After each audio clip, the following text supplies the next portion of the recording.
And well, we have more breaking news coming in the meanwhile. As far as the Odisha picture is concerned, we're learning that the BJP will contest on all 21 Lok Sabha seats alone.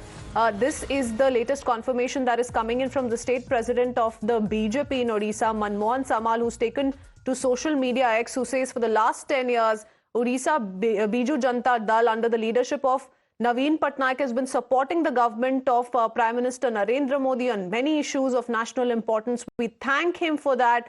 But today in Odisha, many of the welfare schemes of Modi government are not reaching the grassroots level, due to which the poor sisters and brothers are not getting the benefits. The BJP will fight alone this time in all 21 Lok Sabha and 147 Assembly seats to create a developed India and developed Odisha under visionary leadership of Prime Minister Modi. Let me quickly take in a word from Pragya joining us with the latest. Pragya, optics did suggest for the longest time that we may just see a tie-up between the BJD and the BJP in Odisha, especially given the bonhomie the two leaders, Mr. Naveen Patnaik and the Prime Minister, continue to enjoy, and the public affection that they displayed on several occasions. But we do see this confirmation coming in from the state BJP chief, how the BJP is going to go solo in all 21 Lok Sabha seats. Well, Kishwin, these are the indications that we have been getting for past few weeks because, there are camps in both the parties who wanted this alliance for their own interest and own reasons. But there are other ground workers and leaders and other MLAs and MPs also who did not want this because, the only reason that they give is that how can a principal opposition in a state be in coalition with the ruling party? Then you would be ceding ground for any opposition parties as well. They do not want to do that, and they thought that if they come together, obviously the votes that may go against them will obviously get shifted to Congress, and BJP believes that they have worked so hard, they have become the principal opposition in Odisha.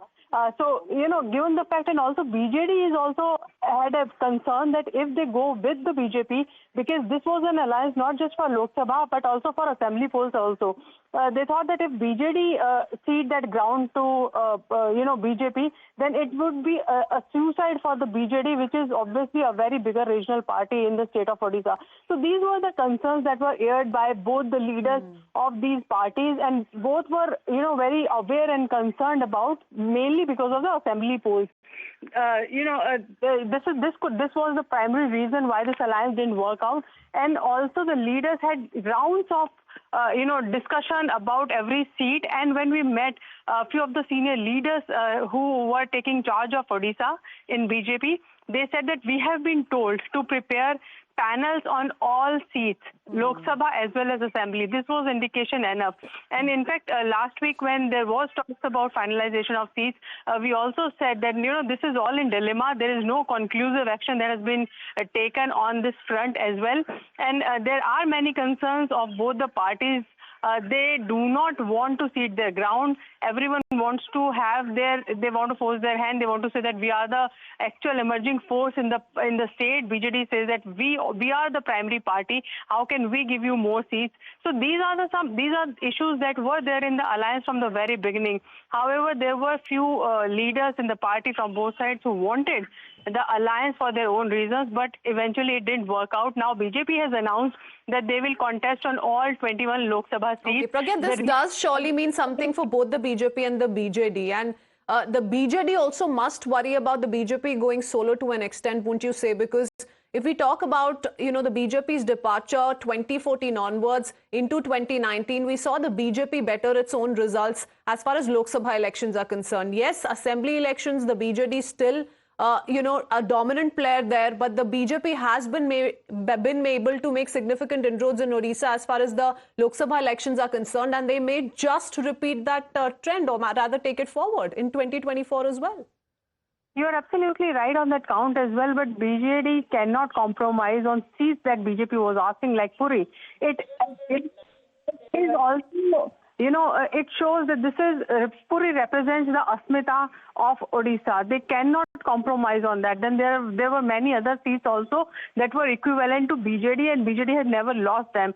BJD believes that as far as Naveen Patnaik is concerned, till he is there, then there is no threat to the existence of BJD, and they will try to, re-energize the party once again. But they are still the, bigger regional force in the state, and they also know that if BJP and BJD alliance will come into force, many of BJD leaders had to leave their claim on the seats, when it comes to the election, be it Assembly or be it Lok Sabha. So they also do not want that, and BJP also is very concerned about not getting its shares that they wanted in this alliance. And also, the arrangement suits both of them right now, because BJD always supports Modi government in the center. Any bill that has been passed, they needed help. BJD has always come forth. And whenever it comes to Assembly, there's a hidden agreement also that we won't touch you in the Assembly, but you also support us in Lok Sabha. And it suits right now the BJP as well. The 400 par target that they have set, they will eventually get outside support, if not in alliance with the BJD. Okay. All right. Simply put, the alliance most certainly would have been a political juggernaut in Odisha. If we go by the 2019 data, it does suggest us that the two parties have done extremely well in both the Assembly and Lok Sabha elections. Assembly elections, of course, the BJD was able to win 113 out of 147 in 2019. Polled 44.71% of the vote. The BJP won 23 Assembly seats. But as far as the 2019 elections are concerned, and both the BJP and the BJD won 92% of the Assembly seats, 95% of the Lok Sabha seats. But there is a flip side to the alliance, perhaps, and this was the fear why the alliance has not worked out, Pragya, how it could trigger internal disorder in both the parties. And didn't several leaders, in the last few days come out to say, both from the BJP and the BJD, that they were not quite happy with the possibility of the alliance, since none of them were trying to give, or rather wanted to give away the major chunk of seats to the other. That's exactly how it's played out, perhaps. And now we see the two parties are going to go solo. The BJP to contest on 21 Lok Sabha elections. Let's quickly, with that, shift our attention to how the BJP has also released its list, another list in the state of Tamil Nadu, for the fourth list for 15 candidates for the upcoming Lok Sabha elections. The list includes parliamentary constituencies of Tamil Nadu and also Puducherry, which will go to polls in the first phase of general elections on the 19th of April. In a big decision, the BJP fielded its own candidate from Puducherry Lok Sabha constituency. In fact, we do know that Namasevayam is the Home Minister of the Union Territory in the N. Rangaswamy government. So that's the big name that's coming to light from the BJP's fourth list of candidates. Let me go across to Varshini joining us with more details. 15 candidates' names have been released today as part of this fourth list. Take us through the key takeaways, Varshini. Well, this list is also very important, equally important, because the DMK and the ADMK have already given the full list of their candidates, and the BJP yesterday had only released 9 names and 9 important, strong, faces of the BJP in the state. But today the other names have also come out, which is also very crucial, because these people who are going to fight are going to go against some of the important leaders. Let me take you through some of the names that are going to fight with the DMK and ADMK. Particularly, if you see Namasevayam in Puducherry is the sitting incumbent Home Minister of Puducherry, and he is leaving that and he is going to contest because he is going against the incumbent MP in Puducherry from Congress, Vaidyanathan. And Namasevayam is considered to be the sole, responsible person for gathering maximum, supporters and cadre in Puducherry. Therefore, they are fielding him directly there. And Paul Kanagaraj, who is going to fight from Chennai North, is going to go against incumbent MP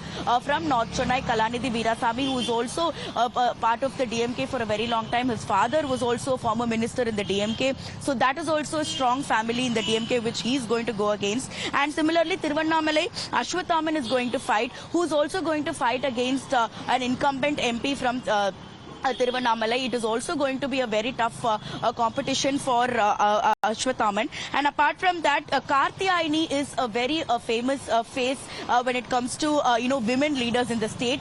She is the current incumbent mayor of the Vellore Municipal Corporation, and she was elected from AIADMK, but she's now quit the party and joined BJP recently. So she is going to now contest from the BJP's ticket, and she is going to go against Thirumavalavan, Tol Thirumavalavan, who is the party leader of VCK, and he's the incumbent MB from Chidambaram, and Chidambaram is a reserved category seat. Therefore, Thirumavalavan is said to have a really strong hold of Chidambaram, which a woman is going to fight against him, and that is also going to be an interesting competition to note. And apart from that, Shivaganga constituency, Devanathan Yadav, who is an alliance partner of the BJP, is going against Congress's Karti P. Chidambaram, and it is not yet officially announced, but in all likelihood, in Tamil Nadu, especially with the names that the BJP has put out all of yesterday and today. Many thanks, Varshini, for joining us with the latest. We'll keep coming back to you for more analysis on the same. A quick commercial break for now. We'll be right back.